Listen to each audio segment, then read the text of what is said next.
আজকে এই কাগজের টুকরোগুলো এই টিনের বাক্সে ভরে দিয়ে ওই পাশে রাজু এবং রাজুর ছেলেকে চমকে দিব, কারণ এটি একটি জাদুর টিনের বাক্স।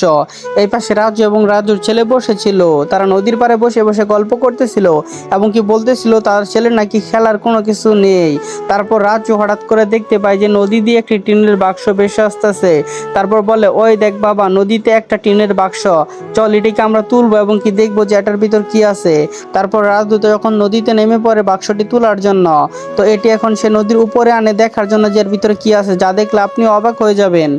তার আগে গাইস, আপনি কি সামান্য বেশি টাকাকে ভালোবাসেন নাকি মাকে বেশি ভালোবাসেন? যারা মাকে বেশি ভালোবাসেন তারা ভিডিওতে লাইক দিয়ে চ্যানেলটি সাবস্ক্রাইব করবেন। আমি দেখতে চাই মাকে কতজন ভালোবাসেন।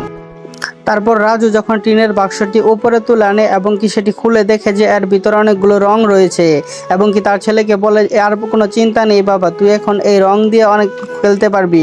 তারপর বাবা এবং কি ছেলে দুজনে রং দিয়ে খেলা করতে থাকে।